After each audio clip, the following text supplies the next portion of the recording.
Good afternoon student. आदर्श की online क्लासों में आप सभी का हार्दिक अभिनंदन है। जैसे कि हमारे पिछले वीडियो में आप लोगों ने बहुत सारे टॉपिकों के बारे में अध्ययन कर लिए और अपने प्रॉपर तरीके से नोट्स भी आप लोगों ने बना लिए। आज उसी एक नए टॉपिक को हम लेकर आए हैं जो आपके सिलेबस के अंदर दिया हुआ है, वो है वाष्पीकरण। कौन सा है? वाष्पीकरण। आज वाष्पीकरण के बारे में हम सीखते हैं क्या वाष्पीकरण होता है, क्योंकि इससे जो पिछला जो टॉपिक था अपना वो था ह्यूमिडिटी यानी आर्द्रता। आर्द्रता के बारे में हमने पूरा डिस्कस कर लिया था वीडियो के माध्यम से। आप लोगों ने प्रॉपर ढंग से नोट्स भी बना लिए होंगे। आज हम नए टॉपिक को लेकर आए हैं वाष्पीकरण। तो सबसे पहले वाष्पीकरण की आप डेफिनेशन लिखिए। देखिए, वह प्रक्रिया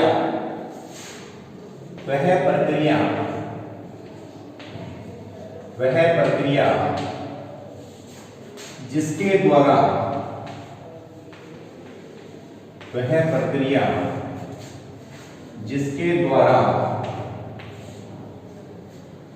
नोटबुक पेन लेके बैठिए बच्चों। वह प्रक्रिया जिसके द्वारा द्रव्य या ठोस अवस्था का जल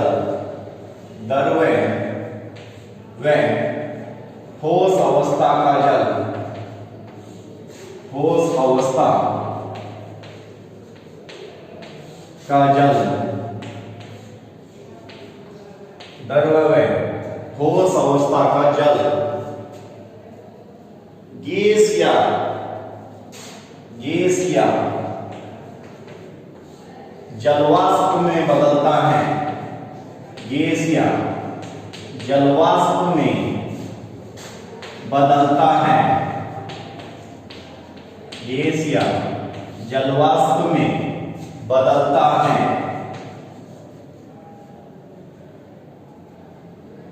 वायुमंडल को आर्द्रता वायुमंडल को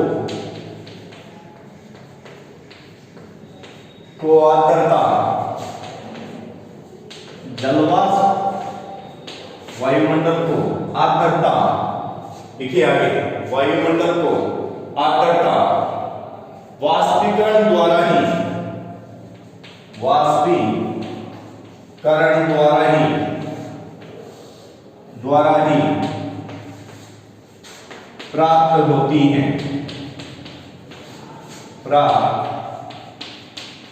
होती है। इसके द्वारा प्राप्त होती है, वाष्पीकरण के द्वारा ही प्राप्त होती है। तो पहले ये चीज नोट कीजिए, डेफिनेशन को नोट कीजिए बच्चों कि वह प्रक्रिया, वाष्पीकरण क्या है? वह प्रक्रिया जिसके द्वारा द्रव्य ठोस अवस्था का जल गैस या जलवाष्प के अंदर बदल जाता है, वह प्रक्रिया क्या कहलाती है? वाष्पीकरण की प्रक्रिया कहलाती है। क्लियर? पहले डेफिनेशन नोट कर लीजिए कि वह प्रक्रिया जिसके द्वारा द्रव्य ठोस अवस्था का जल गैस या जलवाष्प में बदलता है, वाष्पीकरण कहलाता है। इससे पहले आप लिख लीजिए, वाष्पीकरण कहलाता है। और वायुमंडल का आर्द्रता वाष्पीकरण द्वारा ही प्राप्त होती है। वायुमंडल के अंदर जो आर्द्रता मिलती है, ह्यूमिडिटी मिलती है, ह्यूमिडिटी किसके द्वारा मिलती है? हमें वाष्पीकरण के द्वारा ही मिलती है। तो ये चीज भी आगे नोट कर लीजिए। उसके बाद आगे की बात करते हैं। सबसे पहले डेफिनेशन नोट करेंगे वाष्पीकरण की। वाष्पीकरण क्या है? सबसे पहले ये चीज समझ में आ जानी चाहिए कि वह प्रक्रिया जिसके द्वारा द्रव्य ठोस अवस्था का जल गैस या जलवाष्प में बदलता है, वो क्या कहलाता है? वाष्पीकरण कहलाता है। क्लियर? अब वो वाष्पीकरण वायुमंडल का आर्द्रता वाष्पीकरण द्वारा ही प्राप्त होती है। वायुमंडल के अंदर जो भी आर्द्रता होती है, ह्यूमिडिटी होती है, वो किसके द्वारा प्राप्त होती है? वाष्पीकरण के द्वारा ही प्राप्त होती है। तो जल्दी से नोट कर लीजिए बच्चों इसको, फिर आगे बात कर लेते हैं।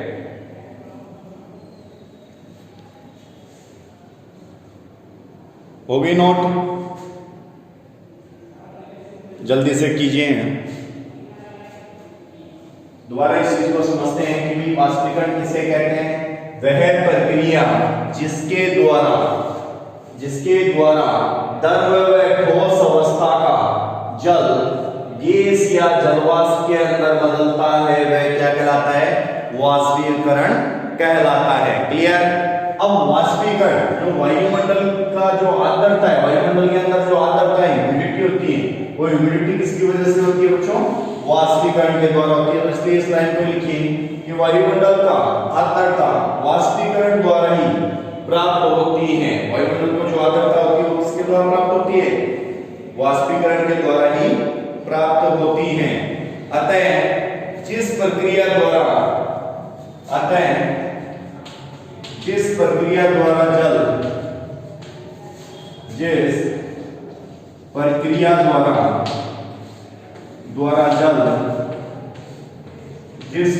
द्वारा जल आगे लिखें, अतः जिस प्रक्रिया द्वारा जल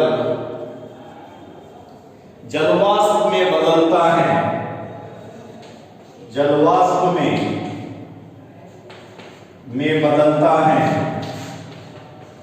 बदलता है वह क्या कहलाती है, वह वाष्पीकरण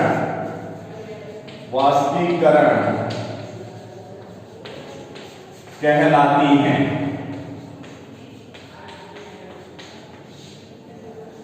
उस प्रक्रिया को क्या कहते हैं, जिस प्रक्रिया द्वारा जल जलवाष्प के अंदर बदलता है वह प्रक्रिया क्या कहलाती है, वाष्पीकरण कहलाती है। नोट कर लीजिए, इतना नोट कीजिए। दोबारा इस चीज को समझ लेते हैं कि वह प्रक्रिया जिसके द्वारा द्रव व ठोस अवस्था का जल गैस या जलवाष्प में बदलता है वह प्रक्रिया क्या कहलाती है, वाष्पीकरण कहलाती है। लेकिन इसमें आगे वायुमंडल का आर्द्रता या वायुमंडल की जो आर्द्रता है वो वाष्पीकरण के द्वारा ही प्राप्त होती है। आगे इसकी डेफिनेशन के तरीके से हम लिख लेते हैं, अतः जिस प्रक्रिया द्वारा जल जलवाष्प में बदलता है, क्योंकि जो प्रक्रिया वह प्रक्रिया की बात करें जिसके द्वारा जल जो होता है वो जलवाष्प के अंदर बदल जाता है, उस प्रक्रिया को हम क्या कहते हैं, वाष्पीकरण कहते हैं। क्लियर। जल्दी से नोट कीजिए बच्चों, इस मैटर को नोट कर लीजिए, उसके बाद आगे की तरफ चलते हैं। जल्दी से नोट कीजिए। हो गया बच्चों, चलो आगे बढ़ते हैं। रख कर रहा हूं मैं, देखो साथ साथ नोट करते रहिए। नोट करते रहोगे तो आपके प्रॉपर ढंग से आपके पास नोट्स भी तैयार हो जाएंगे और किसी प्रकार की कोई प्रॉब्लम भी नहीं होगी। क्लियर। तो आगे फिर बात करते हैं। देखिए वाष्पीकरण की मात्रा, वाष्पीकरण की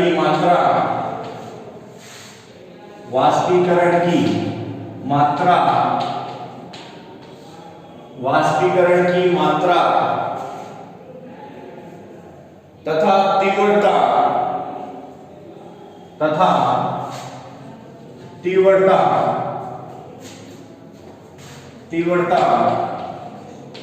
वाष्पीकरण की मात्रा तथा तीव्रता,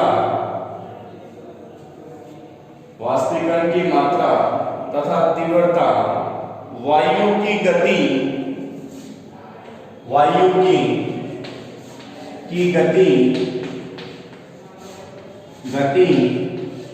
तीव्रता, वायु की गति, तीव्रता,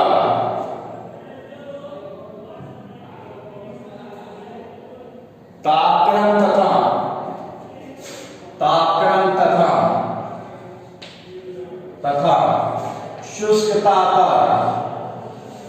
शुष्कता पर निर्भर करती हैं। शुष्कता पर निर्भर करती हैं। शुष्कता पर निर्भर करती हैं। स्थल की अपेक्षा सागरों पर, स्थल की अपेक्षा सागरों पर स्थल की अपेक्षा सागरों पर वाष्पीकरण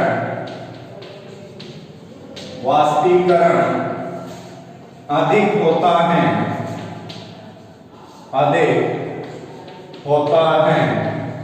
स्थल की अपेक्षा सागरों के ऊपर वाष्पीकरण अधिक होता है।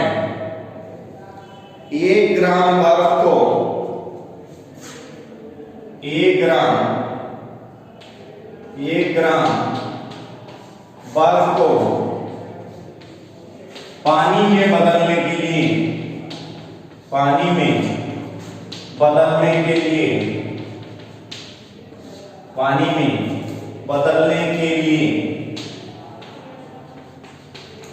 एक ग्राम बर्फ को पानी में बदलने के लिए 79 कैलोरी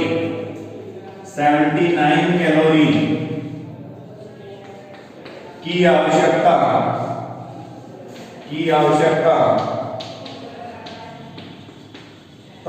होती है। कितनी आवश्यकता होती है? 79 कैलोरी की आवश्यकता होती है। क्लियर? तो पहले नोट कर लीजिए इतना कि भाई वाष्पीकरण की मात्रा, देखो ध्यान देना है बच्चों, वाष्पीकरण की मात्रा तथा वायु की तीव्रता आप लिख सकते हो। तीव्रता वायु की गति, तीव्रता तापक्रम तथा शुष्कता पर निर्भर करती है। किस चीज पर निर्भर करती है? वाष्पीकरण की मात्रा तथा तीव्रता वायु की गति, तीव्रता तापक्रम तथा शुष्कता पर निर्भर करती है। क्लियर? स्थल की अपेक्षा सागरों पर वाष्पीकरण अधिक होता है। स्थल होते हैं, स्थल के ऊपर जल की मात्रा कम होती है, जबकि सागरों के अंदर जल की मात्रा ज्यादा होती है, जो गर्म होता है और गर्म होने की वजह से वो भाप बनकर ऊपर उठता है। तो ज्यादा कहां पर हुआ? वाष्पीकरण कहां होता है? सागरों के अंदर। ये बात ये कहता है कि स्थल की अपेक्षा सागरों पर वाष्पीकरण अधिक होता है। 1 ग्राम बर्फ को पानी में बदलने के लिए 79 कैलोरी की आवश्यकता होती है। 1 ग्राम जो बर्फ है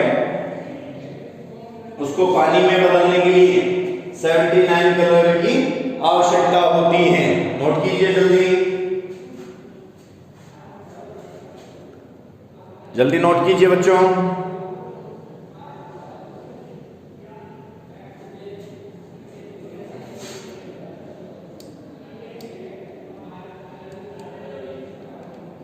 जल्दी नोट कर लीजिए। रफ कर रहा हूं।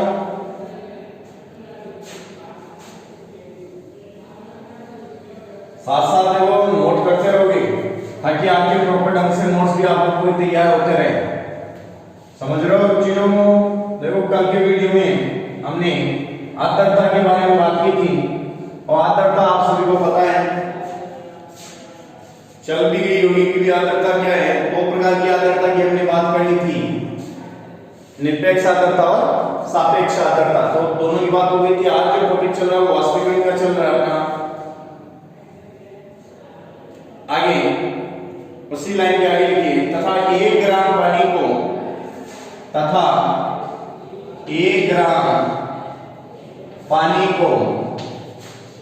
पानी को वाष्प में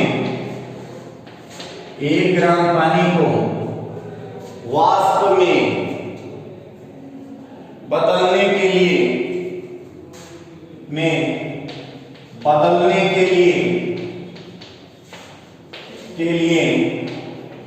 607 कैलोरी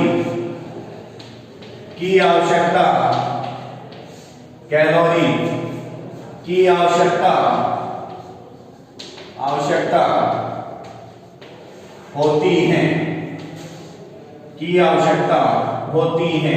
आगे मैंने बात की कि 1 ग्राम जो पानी है उसको वाष्प के अंदर जब बदलते हैं उस बदलने में 607 कैलोरी की आवश्यकता होती है। कितनी कैलोरी की? 607। जबकि 1 ग्राम जो बर्फ है उसको पानी में बदलने के लिए कितने कैलोरी की आवश्यकता थी?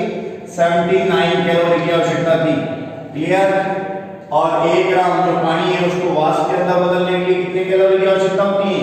607 कैलोरी की आवश्यकता होती है। क्लियर? तो जल्दी से नोट कीजिए इस लाइन को भी कि भाई 1 ग्राम पानी को वाष्प में बदलने के लिए 607 कैलोरी की आवश्यकता होती है। क्लियर? इतनी चीज क्लियर होगी बच्चों? जल्दी से ये चीज नोट हो जानी चाहिए आप लोगों के कि भाई आगे 1 ग्राम जो पानी है उसको वाष्प में बदलने के लिए 607 कैलोरी की आवश्यकता होती है। 607 कैलोरी की आवश्यकता होती है। जल्दी से नोट कर लीजिए। आगे फिर इसी में और आगे बढ़ाते हैं इसको, इवापोरेशन यानी वाष्पीकरण को और आगे बढ़ाते हैं। हो गए नोट? अब कर रहा हूं बच्चों मैं, तो आप लोग चैनल को सब्सक्राइब और बेल आइकन को जरूर दबा लेना ताकि जो भी वीडियो अपने आते हैं वो वीडियो आप तक पहुंचते रहे। आगे लिखिए, महाद्वीपों पर सर्वाधिक वाष्पीकरण, महाद्वीपों पर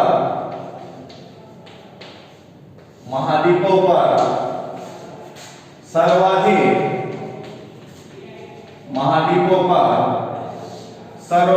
वाष्पीकरण, महाद्वीपों पर सर्वाधिक वाष्पीकरण 10 डिग्री उत्तर से 10 डिग्री उत्तर से 10 डिग्री दक्षिणी अक्षांश, 10 डिग्री उत्तर से 10 डिग्री दक्षिणी अक्षांश में तथा महासागरों पर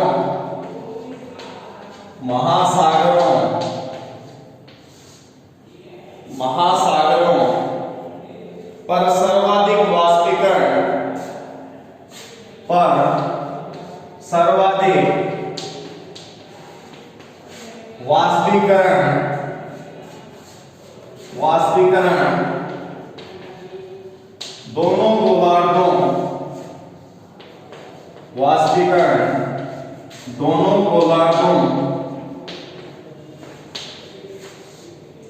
वाष्पीकरण दोनों गोलार्धों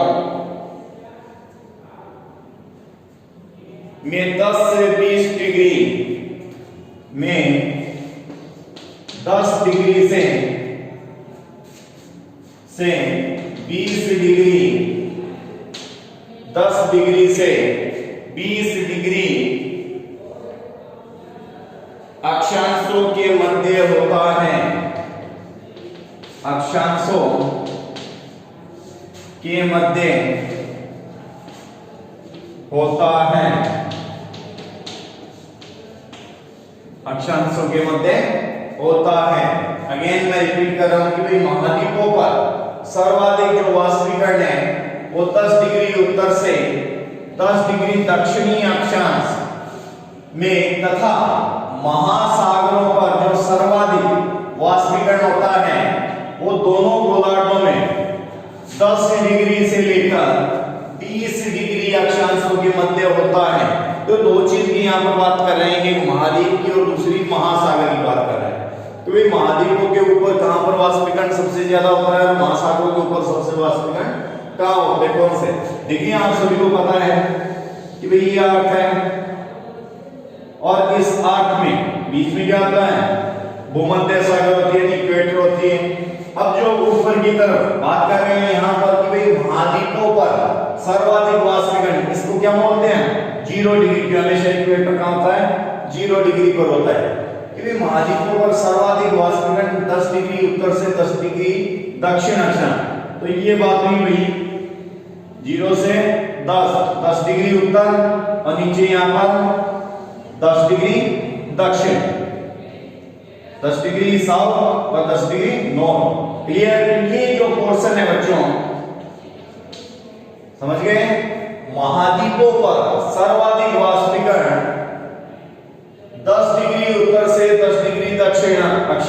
10 डिग्री उत्तर और 10 डिग्री दक्षिण अक्षांश, यानी यहां पर महाद्वीपों में सर्वाधिक वाष्पीकरण होता है। क्लियर? दूसरी जो बात कर रहे हैं, फिर बात की कि महासागरों पर क्या होता है, तो महासागरों के ऊपर जो वाष्पीकरण है वो आप सभी को पता है क्या होता है, 10 डिग्री से लेकर 20 डिग्री अक्षांशों के मध्य। ये वही 10 डिग्री और ये भी 10 डिग्री, तो 10 से 20 डिग्री, ये 20 और ये भी क्या है 10 और 20। ये जो एरिया है, ये एरिया और ये एरिया, महासागरों में सबसे ज्यादा जो वाष्पीकरण होता है वो यहां होता है, और महाद्वीपों के ऊपर वाष्पीकरण होता है वो यहां होता है। क्लियर? ये दोनों कहां पर 10 डिग्री से लेकर 20 डिग्री अक्षांश कहां होता है बच्चों, महासागरों पर वाष्पीकरण सर्वाधिक, और 0 से 10 कहां पर होता है, महाद्वीपों पर वाष्पीकरण सर्वाधिक होता है। तो जल्दी से नोट कीजिए, डायग्राम भी बना लीजिए ताकि आपको क्लियर हो सके। ये डायग्राम आपके नोट हो जाना चाहिए, और साथ में ये आगे जो मैटर लिखा है वो भी साथ में नोट हो जाना चाहिए, ताकि चीज इजीली तरीके से आपको समझ में आ सके। जल्दी से नोट कर लीजिए कि महाद्वीपों पर सर्वाधिक जो वाष्पीकरण है वो 10 डिग्री उत्तर से 10 डिग्री दक्षिण अक्षांश में, तथा महासागरों पर सर्वाधिक जो वाष्पीकरण है वो दोनों गोलार्धों में 10 डिग्री से 20 डिग्री अक्षांशों के मध्य होता है। क्लियर है इतनी चीज? दोबारा इसे समझना बच्चों कि भाई महाद्वीपों पर, महाद्वीप दो चीज होती है आपके ऊपर, आप सभी को पता होना चाहिए कि भाई महाद्वीप और महासागर। वैगनर का सिद्धांत आप लोगों ने पढ़ा होगा फर्स्ट ईयर में फिजिकल ज्योग्राफी के अंदर, उसके अंदर आप लोगों को ये चीज क्लियर बताई गई है। तो ये चीज हम बात कर रहे हैं महाद्वीप और महासागरों की। तो महाद्वीपों पर सर्वाधिक जो वाष्पीकरण होता है वो 10 डिग्री उत्तर से 10 डिग्री दक्षिण अक्षांश पर, तथा महासागरों पर सर्वाधिक जो वाष्पीकरण होता है वो दोनों गोलार्धों में 10 डिग्री से 20 डिग्री अक्षांशों के मध्य होता है। डायग्राम बता दिया आपको। 0 डिग्री पर क्या होता है, इक्वेटर, इक्वेटर से ऊपर 10 डिग्री और नीचे 10 डिग्री, उसका जो बीच वाला एरिया है वहां पर जो महाद्वीप है उन महाद्वीप पर सर्वाधिक वाष्पीकरण होता है, और दोनों गोलार्धों में 10 डिग्री से लेकर 20 डिग्री, 10 से 20 और 10 से 20, दोनों गोलार्ध, उत्तरी गोलार्ध और दक्षिणी गोलार्ध, दोनों गोलार्धों में 10 डिग्री से लेकर 20 डिग्री पर कहां पर, महासागरों के अंदर सर्वाधिक वाष्पीकरण होता है। ये नोट हो गया होगा। आगे फिर बात कर लेते हैं। हो गया? गुड। तो बच्चों चैनल को लाइक शेयर सब्सक्राइब कीजिए, वीडियो को आप अपने क्लासमेट तक पहुंचा दीजिए ताकि उनके भी सिलेबस टाइमली कंप्लीट होता रहे। इस कोरोना महामारी की वजह से जो ऑनलाइन क्लासें स्टार्ट हैं तो उसके थ्रू भी अपना कोर्स में किसी प्रकार की कोई रुकावट नहीं आ रही है। आप लोग प्रॉपर ढंग से नोट्स बनाते रहिए। आगे लिखिए, उच्च अक्षांशों की ओर, उच्च अक्षांशों की ओर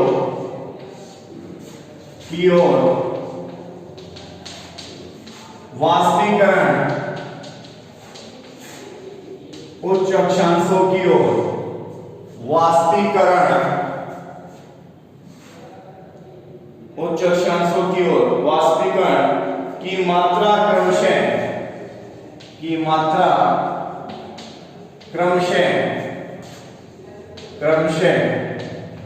घटती जाती हैं,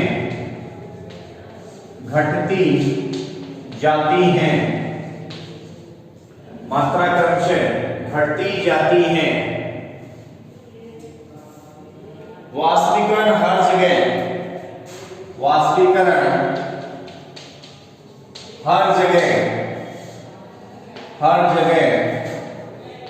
समान नहीं होता है,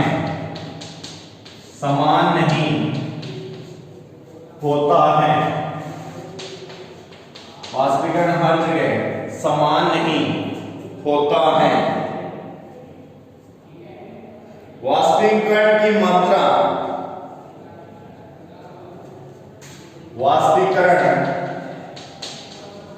मात्रा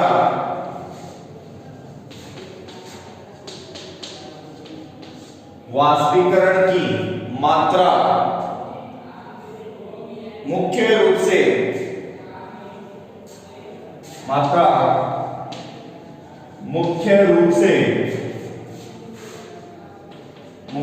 से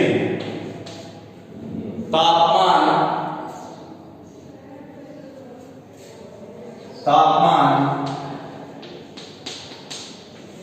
नंबर 2 वायु की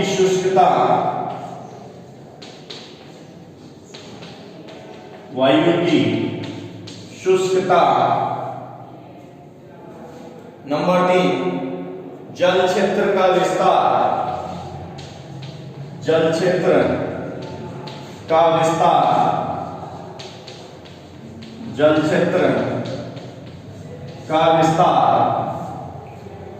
नंबर 4 बादल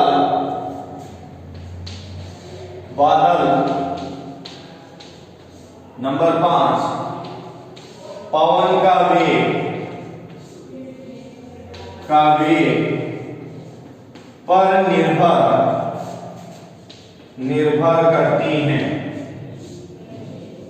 पर निर्भर करती हैं। नोट कीजिए बच्चों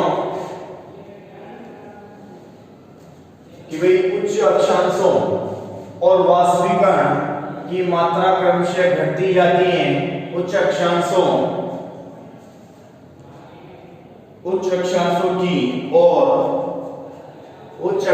की ओर वाष्पीकरण की मात्रा क्रमशः घटती जाती है।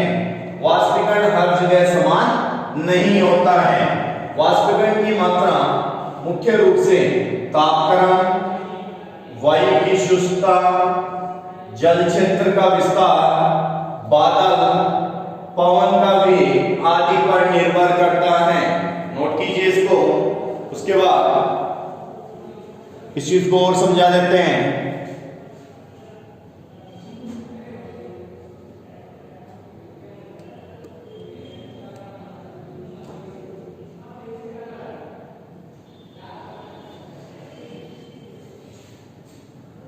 दोबारा इस चीज को समझ लीजिए कि वे उच्च अक्षांशों की ओर, जितने जो उच्च अक्षांश हैं उन उच्च अक्षांशों की ओर वाष्पीकरण की जो मात्रा है, यानी वाष्प की जो मात्रा है वो क्या होती रहती है बच्चों? घटती रहती है। ये चीज याद रखनी है कि उच्च जो भी अक्षांश है उसकी ओर वाष्पीकरण की जो मात्रा है वो हमेशा क्या होगी? घटती रहेगी। क्लियर? वाष्पीकरण की जो हर जगह वाष्पीकरण की मात्रा वो क्या नहीं रहती? समान नहीं रहती, यानी एक जैसी नहीं रहती। कहीं पर ज्यादा हो जाती है, कहीं पर कम हो जाती है। अब आगे फिर वाष्पीकरण की मात्रा मुख्य रूप से किस पर डिपेंड करती है? वाष्पीकरण की मात्रा मुख्य रूप से पहला तापमान के ऊपर डिपेंड करती है। दूसरी वायु की शुष्कता, वायु के अंदर जो शुष्कता होती है उसके ऊपर डिपेंड करती है। तीसरी जल क्षेत्र का विस्तार, जल क्षेत्र का जो विस्तार है उसके ऊपर डिपेंड करती है। फिर बादलों के ऊपर भी डिपेंड करती है। और फिर अगर आपको ये चीज दिखाई नहीं दे रही है, लास्ट जो पॉइंट है वो लास्ट पॉइंट में ऊपर लिख देता हूं, यहां पर लिख देता हूं 5वां पॉइंट। देखिए पवन